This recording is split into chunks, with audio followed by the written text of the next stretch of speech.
సంవత్సరాల తరబడి government job కోసం వేచి చూస్తున్నారా? కేవలం 8 నెలల్లో మీ కల నెరవేర్చుకోండి. వెంటనే కింది నెంబర్స్‌కి కాల్ చేయండి.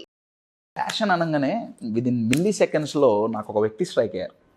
హోప్. నేను ఆయన గారి గురించి ఎప్పుడు ఎక్కడ మాట్లాడలేదు, నాకైతే గుర్తులేదు మాట్లాడినట్టు. ఓకే.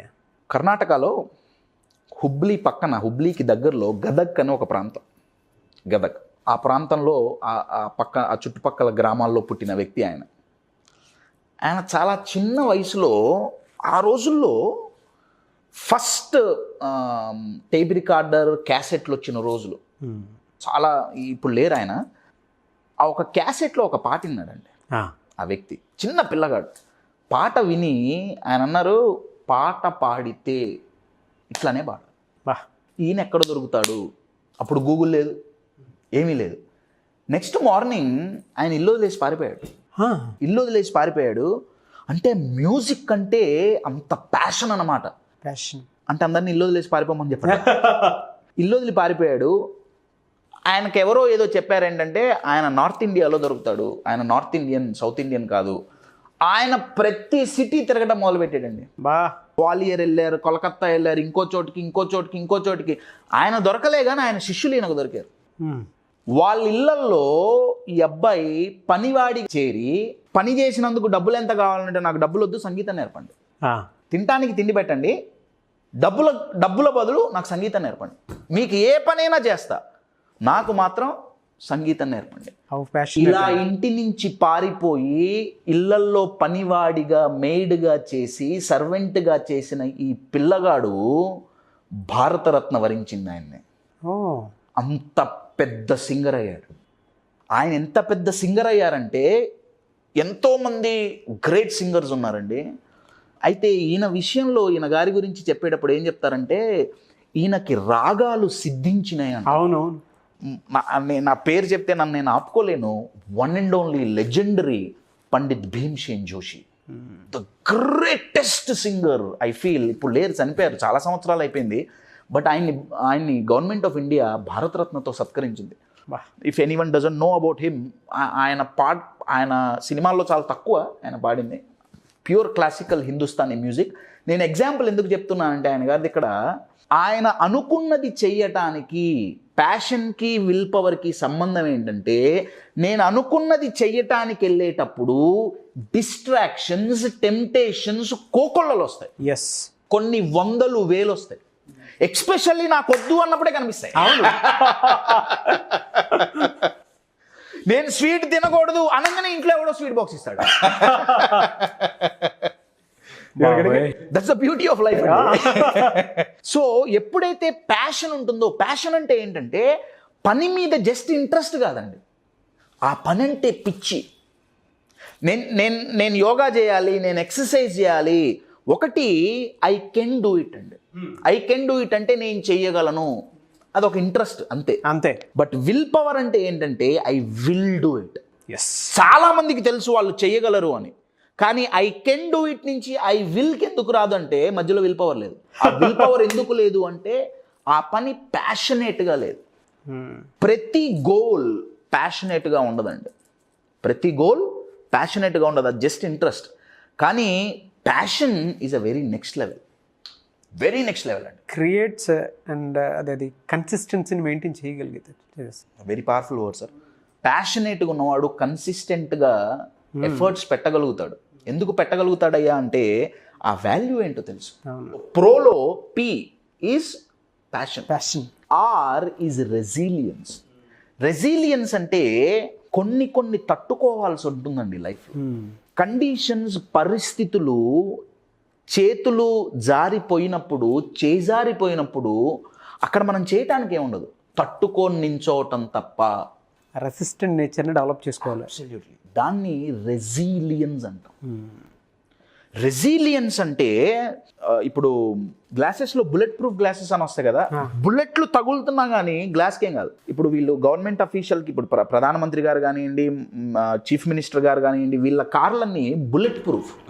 ఎంత సెక్యూరిటీ పెట్టినా ఎక్కడి నుంచి ఎవడో ఏదో ఒకటి కొట్టే ఛాన్స్ ఉంది. అవును, ఎక్కడో మూల కూర్చొని స్నైపర్తో కొట్టే ఛాన్స్ ఉంది. సో వాళ్ళేం చేస్తారంటే బుల్లెట్ ప్రూఫ్ గ్లాస్ పెట్టేస్తే బుల్లెట్ లోపలికి దిగదు. సేమ్ మనం కూడా జర్నీ చేస్తున్నప్పుడు లైఫ్లో ఎక్కడో నుంచి టెంప్టేషన్ వస్తుంది. యూజువల్గా ఏం చేస్తారంటే సెల్ఫ్ కంట్రోల్ కోసం అవాయిడ్ చేసేస్తారు అన్ని టెంప్టేషన్స్ ఏవైతే ఉన్నాయో అవి కనపడకుండా పెట్టుకుంటారు, వాటి జోలికి పోరు. మంచిదే, నేను కాదన్ను, కానీ ఎక్కడో చోట తగలకుండా అయితే ఉండదండి. అవును, ఆ బుల్లెట్ వచ్చి తగులుతున్నప్పుడు ఉపయోగపడే బుల్లెట్ ప్రూఫ్ గ్లాస్ ఏదైతే ఉందో దాన్ని నేను రెసిలియన్స్ అంటున్నాను. Protective layer, protective layer, multi layers అండి. రెసిలియన్స్ ఎవరికైతే ఉంటుందో, నేను ఇందాక సెల్ఫ్ కంట్రోల్ కేటగిరీస్ చెప్పేటప్పుడు ఇమ్మీడియట్గా రియాక్ట్ అవుతారు, ఇమ్మీడియట్గా కంట్రోల్ తప్పిపోతారు అని నేను ఒక మాట అన్నాను. రెసిలియన్స్ ఉంటే అది జరగదు. ఎందుకు జరగదంటే, రెసిలియన్స్ ఉంటే ఎందుకు కంట్రోల్ తప్పం, ఆ ఇంపల్స్ యాక్షన్ కంట్రోల్ కానీ ఇమోషనల్ కంట్రోల్ కానీ ఎందుకు పోదు అంటే, మీరు ఈ పదం చూడండి అండి, రెసిలియన్స్లో పక్కన పెడితే సైలెన్స్ అనే పదం దాగుంది. ఫ్యాంటాస్టిక్. ఇక్కడ ఈ వస్తుంది సైలెన్స్కి, అయితే ఒక లెటర్ తేడా అంతే. అంటే యాక్సెంట్ మాత్రం సైలెన్స్. అంటే అర్థం ఏంటంటే, రెసిలియన్స్ ఎవరికైతే ఉంటుందో, అంటే అగైన్ అండి ఇంగ్లీష్లో, ఎప్పుడైతే సిచ్యువేషన్స్ అవుట్ ఆఫ్ కంట్రోల్ అవుతాయో, ఎప్పుడైతే టెంప్టేషన్స్ వస్తాయో, ఎప్పుడైతే డిస్ట్రాక్షన్స్ వస్తాయో, ఎవరికైతే రెసిలియన్స్ ఉంటుందో వాళ్ళు సైలెన్స్లో రీథింక్ చేస్తారు. తేడా అర్థం అవుతుందా? Very powerful. అండ్ సైలెన్స్ ని మనం బ్రేక్ చేసి మాట్లాడుతున్నాం. రెసిలియన్స్ అంటే అర్థం ఏంటంటే రీథింక్ ఇన్ సైలెన్స్. బయట సైలెన్స్ కాదు, లోపల సైలెన్స్. అంటే అర్థం ఏంటి, అవసరం అంటావా దీనికి పోవటం, ఇదంతా మిల్లీ సెకండ్స్లోనే అవుతుంది. కానీ మిగతా వాళ్ళకి ఎందుకు కావట్లా, ఎందుకంటే ఇది లేదు, అందుకే వాళ్ళు ఇమ్మీడియట్ గా పట్టేసుకున్నారు బ్రో. అప్పుడు సైలెన్స్ పోయి వైలెన్స్ వస్తుంది. అవును, రెసిలియన్స్ చాలా పవర్ఫుల్ అండి. అవును, రెసిలియన్స్ అనేది చాలా పవర్ఫుల్. మెంటల్ టఫ్నెస్ అది. రెసిలియన్స్ ఉండాలి. PRO is for optimism. Optimism, బా భలే కనెక్ట్ చేశారండి. ఆప్టిమిజం అనగానే పాజిటివ్ థింకింగ్ అనుకుంటాం కాదు. ఆప్టిమిజం అనే పదాన్ని మీరు గమనిస్తే ISM ఇజంతో ఎండ్ అవుతుంది. ఏ పదం ISMతో ఎండ్ అయినా అదొక బిలీఫ్ అండి. కమ్యూనిజం, సెక్యులరిజం, ఇంకేదో ఇజం, ఆప్టిమిజం.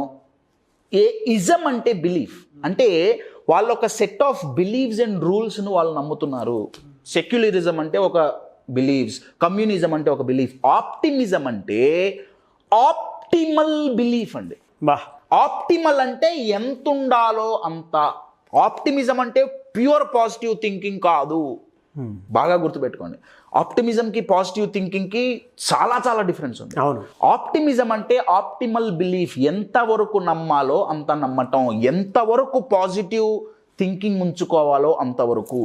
ఎస్, దాన్ని ఆప్టిమిజం అంటారు. ఆప్టిమిజం ఎలా ఉపయోగపడుతుందంటే, ఇప్పుడు టాపిక్ చాలా మల్టీ డైమెన్షనల్స్లో వెళ్తోంది. ఒక్క ఎగ్జాంపుల్ చెప్పి నేను క్లోజ్ చేస్తాను.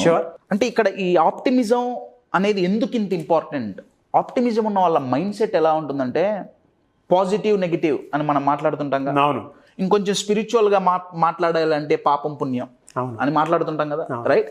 యూజువల్గా మన ఇండియన్ స్క్రిప్చర్స్ ఏం చెప్తున్నాయంటే, మన వేదం ఏం చెప్తుందంటే, పాజిటివ్ ఆర్ పుణ్యం చేస్తే మీకు అది రిఫ్లెక్ట్ అయ్యి సుఖంగా వస్తుంది కదా, పాపం చేస్తే రిఫ్లెక్ట్ అయ్యి దుఃఖంగా వస్తుంది. అవును, దుఃఖం అంటే ఏంటంటే ప్రాబ్లం లేదా ఏదో కష్టం, మనం వద్దు అనుకున్నది వస్తుంది. అవును, అక్కడ సెల్ఫ్ కంట్రోల్ అవ్వట్లా. ఆప్టిమిజం ఉన్నవాడు ఎట్లా ఆలోచిస్తాడంటే, ఇప్పుడు పాజిటివ్ ఆర్ పుణ్యం ఖర్చు సుఖం వస్తుంది, రైట్? నెగటివ్ ఆర్ పాపం ఖర్చు అయిపోతే దుఃఖం వస్తుంది, అంతే కదండి. అవును, నార్మల్ పీపుల్ ఏం ఆలోచిస్తారంటే, అబ్బా నాకు దుఃఖం వచ్చింది, బా ప్రాబ్లం వచ్చింది. ఆప్టిమిజం ఉన్న మైండ్ సెట్ ఎట్లా ఆలోచిస్తుందంటే, నాకు దుఃఖం వచ్చింది అంటే నేను చేసిన పాపం ఆర్ నెగటివ్ బ్యాంక్ బ్యాలెన్స్ అయిపోతుంది, బీ హ్యాపీ మ్యాన్. పోయింది అయితే పోయింది. ఎందుకంటే అండి, లైఫ్లో అన్నీ అనుకున్నవి జరగవు. కొన్ని పరిస్థితుల్లో మనం ఎక్స్పెక్ట్ చెయ్యందే జరుగుతుంది. మనం అసలు అది కలలో కూడా ఊహించాం. అది లైఫ్లో ఫెయిల్యూర్ కావచ్చు, ప్రాబ్లమ్స్ కావచ్చు, అది ఏదైనా కావచ్చు. రిలేషన్షిప్లో ఒక వ్యక్తి వెళ్ళిపోవటం కావచ్చు, కన్న కూతురే చనిపోవటం కూడా కావచ్చు. అది ఏదైనా కావచ్చు. ఆ పరిస్థితిలో ఎవ్వరూ ఏం చెయ్యలేం. ఉపయోగపడేదేంటి? Optimism. PRO, passion, resilience, optimism. ఈ మూడు ఉన్నాయా, will power guaranteed. Will power ఉందా, self control guaranteed. So bro be pro. అలాగే బ్రో.